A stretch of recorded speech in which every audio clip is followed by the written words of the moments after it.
Her story wasn't one of grand quests or magical battles, but of connections, fragile and strong, that wove through the tapestry of her life. She remembered Leo first, a comet streaking across her early 20s. He was laughter and impulsive road trips, a whispered promise of forever under a sky full of stars. They built a life together, brick by hopeful brick, imagining a future where their two souls were one continuous melody. Then the music faltered. Slowly at first, a note out of key, then a discordant silence.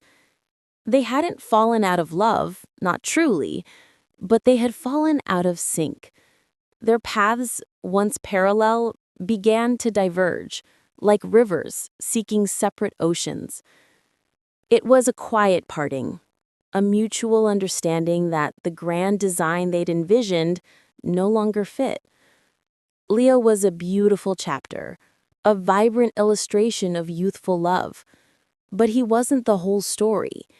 He was a love meant to teach her the fierce joy of connection and the quiet grace of letting go. Years later, there was Clara, a whirlwind of artistic passion and intellectual curiosity. Clara was the friend who saw the colors Ilara didn't know she possessed, pushing her to paint, to write, to create. They spent countless nights discussing art and philosophy, their bond an unbreakable braid of shared dreams. Elara truly believed Clara would be the one constant, the friend who walked beside her through every season. But Clara, too, was a transient masterpiece.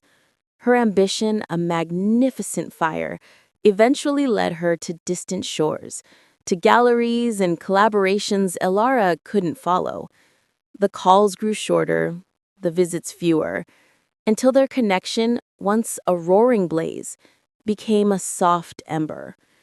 Clara had come to ignite a dormant spark within Elara, to show her the depths of her own creative spirit. Her purpose fulfilled, she drifted away, leaving behind a richer, more vibrant Elara. Ilara sat by the window, watching the rain begin to fall, each drop a tiny prism reflecting a fleeting moment. She no longer fought the tide of departures. She understood now that not everyone was meant to stay, and that was okay. Each person, whether they remained for a season or a lifetime, brought a unique gift, a particular lesson, a piece of themselves that shaped her into who she was. Leo taught her about love's transience and the beauty of a respectful goodbye. Clara showed her the boundless potential of her own creativity. There were others too, the mentor who sparked a career path, the colleague who offered a moment of unexpected kindness, the stranger who shared a knowing smile. She closed her eyes, not in sorrow, but in quiet gratitude. Her heart was a mosaic, pieced together from all the loves, all the friendships, all the connections that had graced her life. Some pieces were still shiny and new, others worn smooth with time and memory.